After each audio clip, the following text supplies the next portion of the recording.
तो अब से कुछ ही देर बाद महाराष्ट्र के मुख्यमंत्री प्रधानमंत्री से मुलाकात करने के लिए दिल्ली पहुंच चुके हैं। थोड़ी देर बाद मुलाकात का समय तय किया गया है, जिसमें 12 अहम मुद्दों पर डिस्कशन किया जाएगा। मराठा आरक्षण, तूफान राहत, कोरोना समेत 12 ऐसे मुद्दे हैं जो इस वक्त इस मीटिंग के एजेंडे में हैं। इस मुलाकात में अजीत पवार और अशोक चौहान भी मौजूद रहेंगे। पीएम से मिलने से पहले उद्धव कल एनसीपी प्रमुख शरद पवार से भी मुलाकात कर चुके हैं। करीब 35 मिनट की मुलाकात चली थी। हालांकि क्या उस बातचीत में हुआ, इसके कुछ खास संकेत तो नहीं मिले, लेकिन आज प्रधानमंत्री से उद्धव ठाकरे की ये बेहद अहम मुलाकात होने वाली है। एजेंडे में मराठा आरक्षण से लेकर चक्रवाती तूफान से हुआ नुकसान, इसके अलावा कोविड को लेकर जो इंतजाम राज्य में है, जिस तरह से अब अनलॉक के लिए राज्य आगे बढ़ रहा है, ये तमाम ऐसे मुद्दे हैं जो आज इस बैठक में शामिल रहेंगे। Thackeray ji, deputy chief minister Ajit Dada Pawar और अशोक राव चौहान जी आज दिल्ली में पहुंच गए हैं और उनकी प्रधानमंत्री से मुलाकात है। मराठा आरक्षण के बारे में सुप्रीम कोर्ट ने जो निर्णय दिया कि मराठा आरक्षण के बारे में केंद्र सरकार को ही अधिकार है निर्णय लेने, और महाराष्ट्र में हमारे बहुत से संगठन जो है इस मामले पे आंदोलन कर रहे हैं, आंदोलन का निर्णय लिया है, मोर्चे निकाल रहे हैं। तो हम सबको ये बताना चाहते हैं कि मुख्यमंत्री महोदय खुद इस मामले में बहुत गंभीरता से काम कर रहे हैं। हिमांशु मिश्रा हमारे संवाददाता से तमाम जानकारी के साथ जुड़ गए। हिमांशु, जिस तरीके से संजय राउत बार बार मराठा आरक्षण का जिक्र कर रहे हैं, अभी कुछ ही देर पहले हम उन्हें सुन भी रहे थे, इस मीटिंग का मुख्य एजेंडा मराठा आरक्षण रहने वाला है या फिर कोरोना? क्योंकि इस वक्त बड़ी चुनौती तो महाराष्ट्र के सामने कोरोना की है। देखिए, बिल्कुल कोरोना की जो चुनौती है वो तो महाराष्ट्र सरकार के सामने है ही है, लेकिन ये देखा जाए कि दूसरी वेव में महाराष्ट्र सरकार ने अगर वहां पर बहुत अच्छे से टैकल भी किया है। जिस तरीके के नंबर्स अब आ रहे हैं और महाराष्ट्र के अंदर जो एक्टिव केस की संख्या है वो पिछली वेव की तुलना में बहुत कम है नेहा। लेकिन मराठा रिजर्वेशन को लेकर एक महाराष्ट्र सरकार के सामने हमेशा चिंता रही है। अगर हम देखें कि दूसरी वेव शुरू होने से पहले महाराष्ट्र रिजर्वेशन को लेकर अलग अलग जगह पे प्रोटेस्ट भी हुए हैं, और इसीलिए महाराष्ट्र सरकार की चिंता यह है कि जो रिजर्वेशन का इशू है उस पर केंद्र सरकार दखल दे और संसद के अंदर जो है वो बिल लाया जाए। और इसीलिए उद्धव ठाकरे ने अलग से 10 मिनट मुलाकात का समय भी प्रधानमंत्री से मांगा है।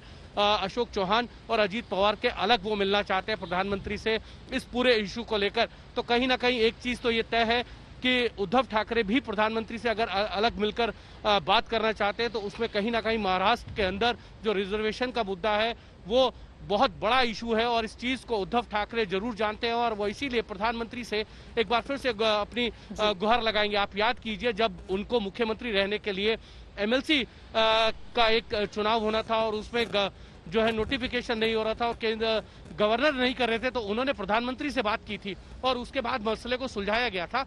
तो अब उद्धव ठाकरे को ये उम्मीद है कि ये मुद्दा भी प्रधानमंत्री के साथ चर्चा करने के बाद सुलझाया जाए। हिमांशु, बेशक ये जो मुलाकात है वो राज्य के मुद्दों को लेकर है, लेकिन सियासी मायने भी इस मुलाकात के निकाले जाएंगे, इससे इनकार नहीं किया जा सकता। और वो भी तब जबकि उद्धव ठाकरे की प्रधानमंत्री के साथ अब ये दूसरी बैठक है मुख्यमंत्री बनने के बाद।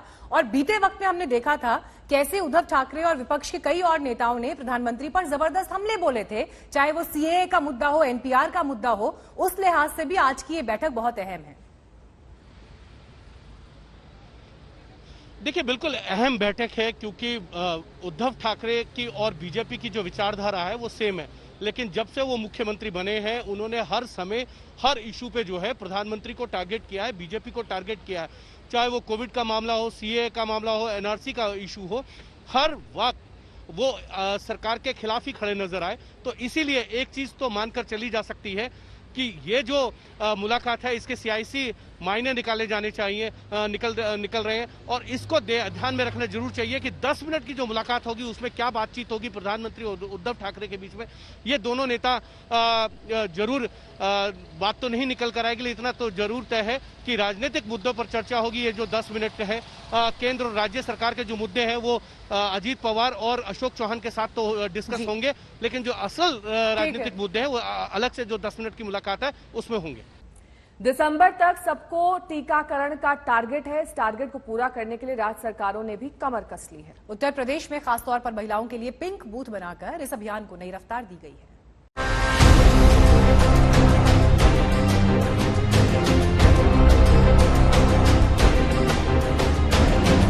यूपी की आधी आबादी को कोरोना से सुरक्षित रखने के लिए योगी सरकार पूरी कोशिश में है। कोरोना टीकाकरण के लिए पूरे यूपी में कल से पिंक बूथ अभियान शुरू किया गया है। राज्य के सभी 75 जिलों में एक साथ ये अभियान शुरू किया गया है। हर जिले में 75 बूथ, इनमें एक बूथ 18 प्लस के लिए है तो दूसरा 45 प्लस के लिए। राज्य सरकार की जो योजना है महिला सशक्तिकरण को बढ़ावा देना, उस का ही एक इसको हम लोग कहेंगे कि आगे का एक उठाया गया कदम है राज्य सरकार की ओर से, और एक महिला सम्मान का भी प्रतीक है।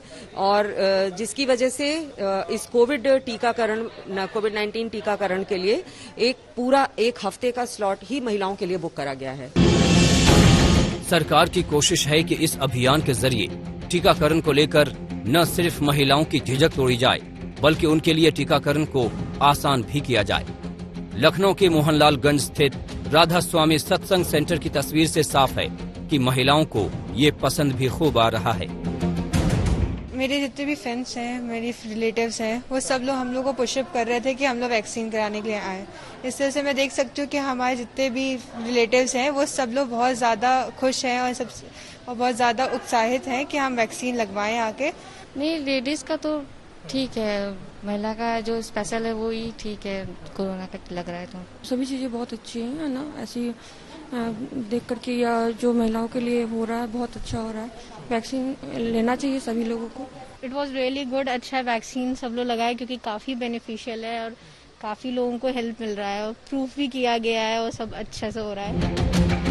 3 तस्वीरें देखिए, लखनऊ, प्रयागराज, सिद्धार्थनगर। हर जिले में ऐसे पिंक बूथ आपको नजर आ जाएंगे। चूंकि ये बूथ महिलाओं के लिए है, लिहाजा टीकाकरण के लिए यहाँ 100% महिला स्वास्थ्य कर्मी रखी गई हैं।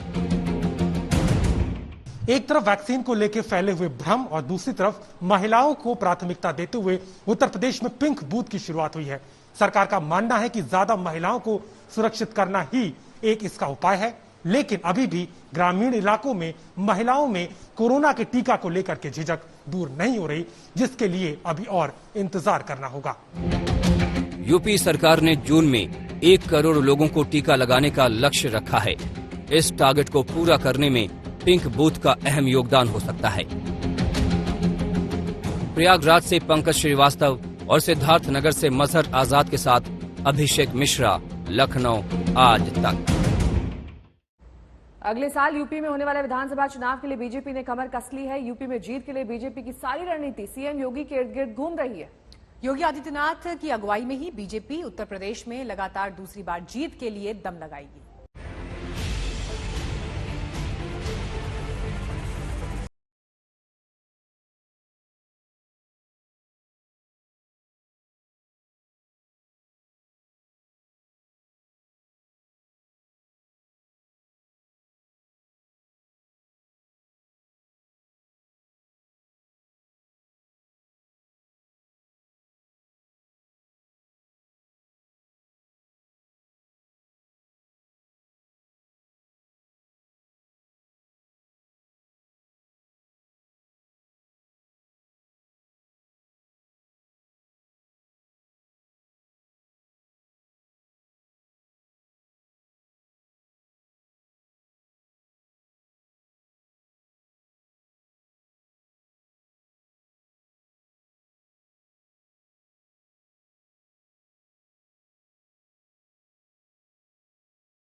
से बने रहेंगे। माननीय योगी जी के नेतृत्व में ही आज क्या है, माननीय योगी जी ने कैसे चुनौतियों का सामना करते, और योगी जी के नेतृत्व में चुनाव होगा। उनके नेतृत्व में चुनाव होगा, उनके चेहरे पे चुनाव होगा। हाँ, उनके योगी जी के नेतृत्व में चुनाव होगा। उनकी ईमानदारी, आज मैं कह सकता हूं कि अपराध उनके शासन में अपराध रुका हुआ है। उत्तर प्रदेश की सियासत से जुड़ी दूसरी बड़ी खबर यह है कि योगी मंत्रिमंडल का विस्तार फिलहाल नहीं होगा। सूत्रों के मुताबिक मुख्यमंत्री योगी आदित्यनाथ हाल के दिनों में अपने मंत्रिमंडल का आकार नहीं बदलने वाले हैं। जानकारी के मुताबिक यूपी में पंचायत अध्यक्ष के चुनाव के बाद जून के आखिर में या जुलाई में मंत्रिमंडल का विस्तार हो सकता है। खासकर केंद्रीय कैबिनेट के विस्तार के बाद ही ये संभावित है। मंत्रिमंडल विस्तार पर जरूर थोड़े कयासबाजी अभी भी चल रही है, लेकिन जिस तरीके से मुख्यमंत्री योगी आदित्यनाथ के करीबी सूत्रों ने यह कह दिया है कि फिलहाल कोई मंत्रिमंडल विस्तार नहीं होने जा रहा है, यह साफ दिखाई दे रहा है कि एक बार फिर मुख्यमंत्री योगी आदित्यनाथ मजबूत होकर उभरे हैं और पिछले हफ्ते भर से चल रही तमाम सियासी कयासबाजी शांत होती हुई दिखाई दे।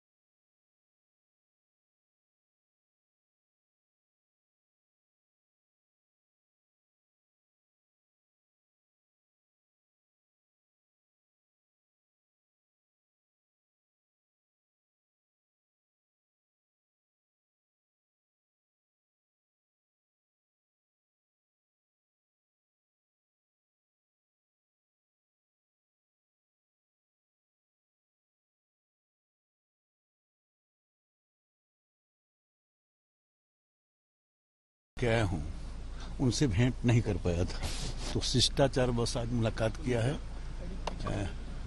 स्वाभाविक है, इतने पुराने परिचित और प्रभारी बनने के बाद उनसे मिलना ये मेरे लिए आवश्यक था। बीजेपी सूत्रों से आ रही खबरों ने फिलहाल ये तय कर दिया है कि उत्तर प्रदेश में पार्टी योगी आदित्यनाथ के दम पर ही लगातार दूसरी बार सत्ता पर काबिज होने का चुनावी मार्च करेगी और फिलहाल मंत्रिमंडल में कोई फेरबदल नहीं होगा। मतलब साफ है कि यूपी में योगी के नाम पर राजनीति होगी, उन्हीं के नाम पर चुनाव होंगे और चलेगी भी उनकी ही। समर्थ श्रीवास्तव और शिवेंद्र श्रीवास्तव के साथ कुमार अभिषेक, लखनऊ, आज तक। कोरोना जैसे खतरनाक वायरस की उत्पत्ति कहां से हुई, ये सवाल सबके जहन में, और जिस एक शहर का नाम खुद ब खुद इसके साथ चस्पा हो जाता है वो है चीन का वुहान शहर, और जिस देश का नाम हमेशा सामने आता है वो है चीन। पहले दिन से ही ये शक किया जाता रहा कि कोरोना वायरस का वुहान से साजिश वाला कोई ना कोई कनेक्शन जरूर है। दुनिया भर के देश ये चाहते हैं कि कोरोना के ओरिजिन की जांच हो, ये पता लगे कि आखिर वायरस कहां से आया, लेकिन चीन को इस जांच के नाम से ही आंच लगने लगती है। अब अमेरिकी मीडिया के हवाले से खबर यह आई है कि कोरोना वायरस वुहान की लैब में तैयार किया गया। वायरस वाले वुहान का सच, वायरस के वुहान कनेक्शन का क्या राज, क्या लैब में तैयार हुई वायरस की साजिश, जांच की तह में जाने से क्यों कतरा रहा चीन, बाइडेन ने ठाना वायरस का राज पता लगाना।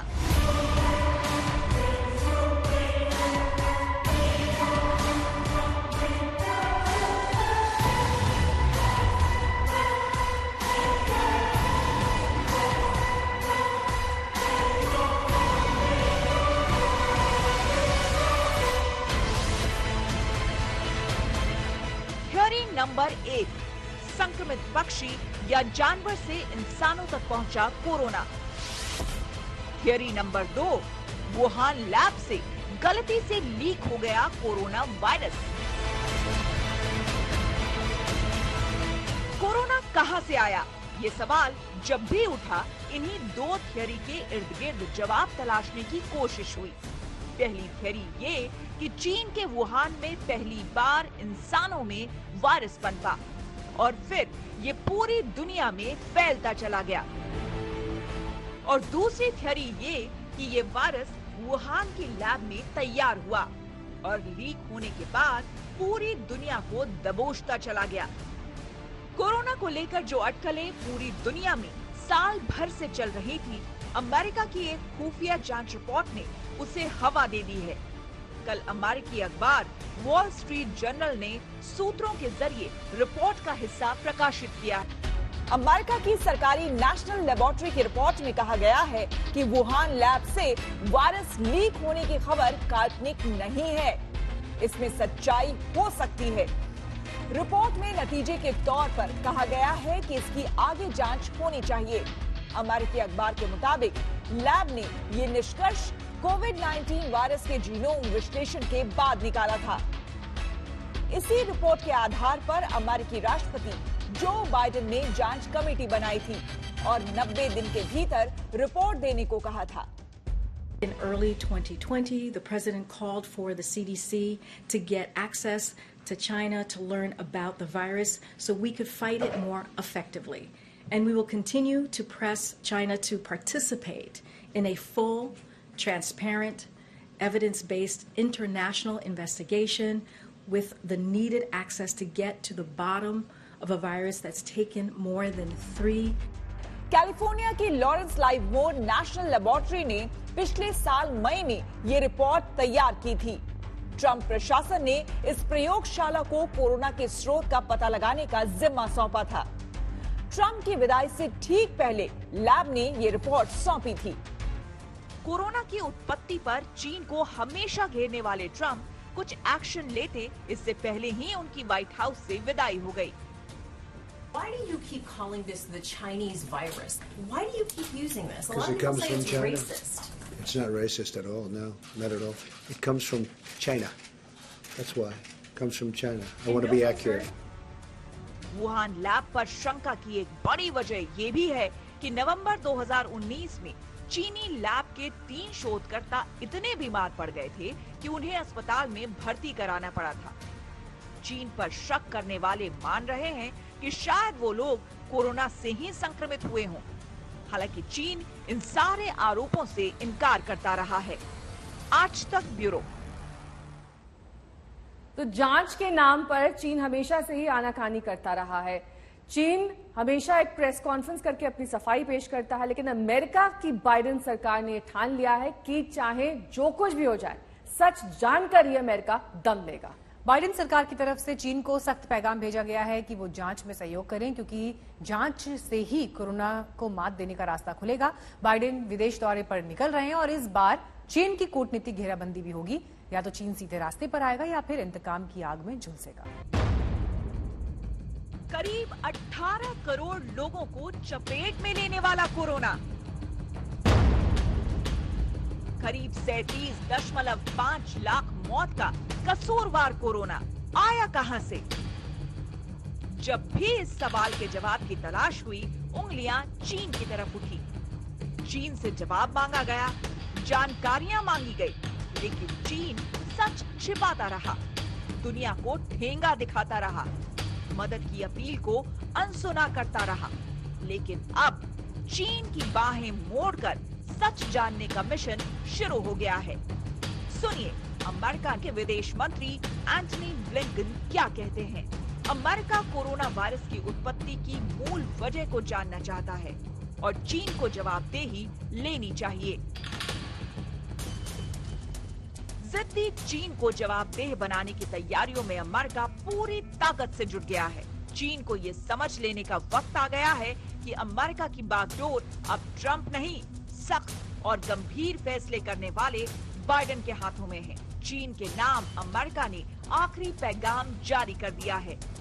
विदेश मंत्री ब्लिंकन ने चीन को सीधी चेतावनी दे दी है। चीन ने वो पारदर्शिता नहीं दिखाई जिसकी हमें जरूरत है। चीन को जवाबदेह ठहराए जाने की जरूरत है। चीन से महामारी से जुड़ी जानकारी उपलब्ध कराने और अंतर्राष्ट्रीय टीम को जांच की अनुमति दे, ऐसा करना चीन के भी हित में है। कोरोना को जड़ से खत्म करना है तो ये जानना जरूरी है कि वो कहां से और कैसे आया। कोरोना से दो हाथ की पूरी मुहिम की कामयाबी इस वायरस के स्रोत पर बहुत कुछ निर्भर करती है, लेकिन चीन पर्दादारी में लगा है। चीन हट पर अड़ा है। पूरी दुनिया एक तरफ और चीन दूसरी तरफ।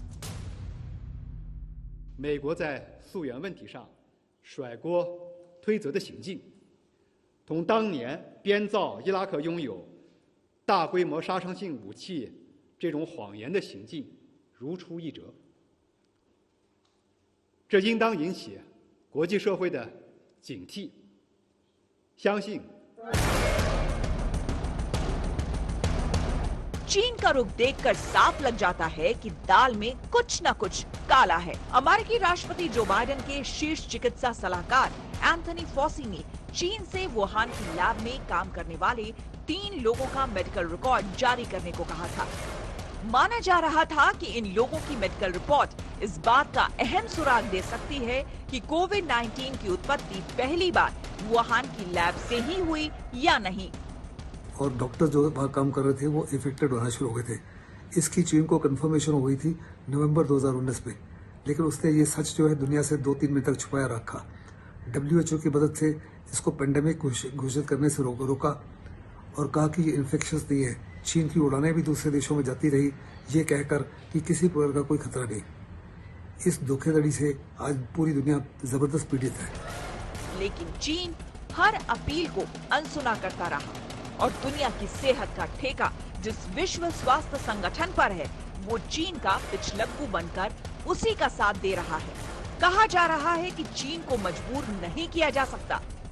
आज तक ब्यूरो। तो टीकाकरण के महाप्लान में अब केंद्र सरकार ने कमान संभाल ली है। प्रधानमंत्री ने कल बड़ा ऐलान किया कि 18 साल से ज्यादा उम्र वालों को वैक्सीन मुफ्त लगेगी। प्रधानमंत्री मोदी की ये मोर्चाबंदी काबिले तारीफ है, लेकिन सवाल ये है कि केंद्र सरकार के ऐलान कर देने और सब तक टीका पहुंच जाने का फैसला क्या इतनी आसानी से पूरा हो पाएगा? चुनौतियां क्या है?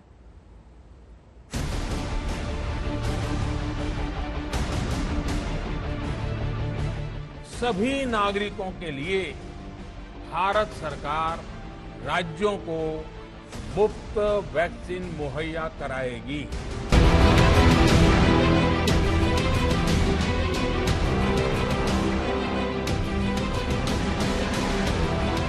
बहुत देर कर दी मोर्चे पर उतरते उतरते, जब देश में टीके को लेकर असमंजस में डूब उतर रहा था, जब राज्य और केंद्र सरकार अपनी डफली अपना राग अलापने में लगी थी और जब सुप्रीम कोर्ट की चिंता सीमाएं तोड़ रही थी, तो पीएम मोदी को मोर्चे पर आना पड़ा, बड़ा ऐलान करना पड़ा। ये निर्णय लिया गया है कि राज्यों के पास वैक्सीनेशन से जुड़ा जो 25% काम था उसकी जिम्मेदारी भी भारत सरकार उठाएगी। 21 जून सोमवार से देश के हर राज्य में 18 वर्ष से ऊपर की उम्र के सभी नागरिकों के लिए भारत सरकार राज्यों को मुफ्त वैक्सीन मुहैया कराएगी। यानी देश की किसी भी राज्य सरकार को वैक्सीन पर कुछ भी खर्च नहीं करना होगा। इस इरादे का इंतजार था, इस ऐलान की प्रतीक्षा थी, क्योंकि सबको टीके का प्लान पटरी से उतरते दिखने लगा था। अब कम से कम ये तय हो गया है कि टीके की खरीद कैसी होगी, लोगों तक टीका कैसे पहुंचेगा। केंद्र सरकार वैक्सीन बनाने वाली कंपनियों से सीधा टीके खरीदेगी। राज्य को टीके केंद्र सरकार की तरफ से भेजा जाएगा। निजी क्षेत्र को 25% टीके खरीदने और बेचने का अधिकार होगा। बन रही वैक्सीन में से 25% प्राइवेट सेक्टर के अस्पताल सीधे ले पाए, ये व्यवस्था जारी रहेगी। प्राइवेट अस्पताल वैक्सीन की निर्धारित कीमत के उपरांत एक डोज पर अधिकतम 150 रुपये ही सर्विस चार्ज ले सकेंगे। इसकी निगरानी करने का काम राज्य सरकारों के पास ही रहेगा। यानी अब राज्यों को टीका ना होने का रोना नहीं रोना पड़ेगा। ग्लोबल टेंडर की जरूरत नहीं, कंपनियों से डील करने का झंझट नहीं। ये एक बड़ा कदम है, लेकिन मंजिल अभी भी बहुत दूर है। गौर कीजिए, भारत में अब तक कितनी आबादी तक टीका पहुंच पाया है। 3.3% आबादी को डबल डोज, 13.8% आबादी को सिंगल डोज, 18 साल से ज्यादा वाले 20%, 45 साल से ज्यादा वाले 40.6%, 60 साल से ज्यादा वाले 44.7%। 7%। जाहिर है टीके की रेस में हम पिछड़ गए हैं। दुनिया के बड़े देश तेज रफ्तार से आगे बढ़ चुके हैं। आइए अब आपको दिखाते हैं कि बड़े देशों में टीकाकरण का क्या हाल है, कितनी आबादी तक टीका पहुंच चुका है। Israel double dose 59%, single dose 3.7%, UK single dose 41%, double dose 19%, America double dose 42%, single dose 9.5%, Germany double dose 21%, single dose 25%, Italy double dose 22%, single dose 22%। जब दुनिया के बड़े देश वैक्सीन की खरीद में लगे थे, हम कहीं और खोए थे। अब चुनौती ज्यादा बड़ी है। देश में 18 साल से ज्यादा उम्र की आबादी करीब 84 करोड़ 19 लाख है। 18 साल से ज्यादा उम्र वालों को टीका लगाने में 76,193 करोड़ की बड़ी लागत आएगी। यानी कि ये आसान लक्ष्य नहीं। केंद्र सरकार को जी जान से टीके की खरीद में जुटना होगा। स्वास्थ्य मंत्रालय का कहना है कि दिसंबर तक 216 करोड़ डोज उपलब्ध हो जाएगी। कहां से होगा, इसकी डिटेल भी सामने आ गई है। Covishield 75 crore dose, Covaxin 55 crore dose, biological E 30 crore dose, Zydus Cadila 5 crore dose, Novavax 20 crore dose, BB nasal 10 crore dose, Gennova mRNA 6 crore dose, Sputnik 15.6 crore dose, कुल 216 करोड़ डोज। तो ये उम्मीद की जाए कि दिसंबर तक देश को टीके का सुरक्षा चक्र हासिल हो जाएगा। हालांकि ये आसान लक्ष्य नहीं। आज तक ब्यूरो। समाजवादी पार्टी के नेता अखिलेश यादव को अब ये समझ आ गया है कि कोरोना को मात देनी है तो टीका लगवाना ही होगा। वैक्सीन पर राजनीतिक टीका टिप्पणी करते रहे अखिलेश यादव को अब टीके में कोई खोट नहीं दिखाई दे रही। अखिलेश यादव ने ट्वीट किया है और कहा कि क्योंकि अब केंद्र सरकार खुद वैक्सीन खरीद रही है तो वो केंद्र सरकार का टीका लगवाएंगे। इससे पहले वो टीके को बीजेपी का टीका बताकर वैक्सीन का विरोध कर चुके हैं और इस दौरान उनको काफी आलोचना का भी सामना करना पड़ा। लेकिन जैसे ही ये तस्वीर सामने आई, जब मुलायम सिंह यादव टीका लगवाते दिखाई दिए तो लोगों ने उन पर सीधे कटाक्ष करते हुए ये सवाल पूछे कि अब मुलायम सिंह यादव टीका लगवा रहे हैं, जबकि इससे पहले वो वैक्सीन को बीजेपी का टीका कह चुके हैं। तो आइए आपको सुनवाते हैं अखिलेश यादव का वो पुराना बयान, जिसके बाद वो आलोचना का शिकार हुए। देखिए, मैं तो नहीं लगवाऊंगा अभी वैक्सीन, मैंने अपनी बात कह दी, और वो भी बीजेपी लगाएगी उसका भरोसा करूंगा मैं? अरे जाओ भाई, अरे अपनी सरकार आएगी सबको फ्री वैक्सीन लगेगी। हम बीजेपी का वैक्सीन नहीं लगवा सकते।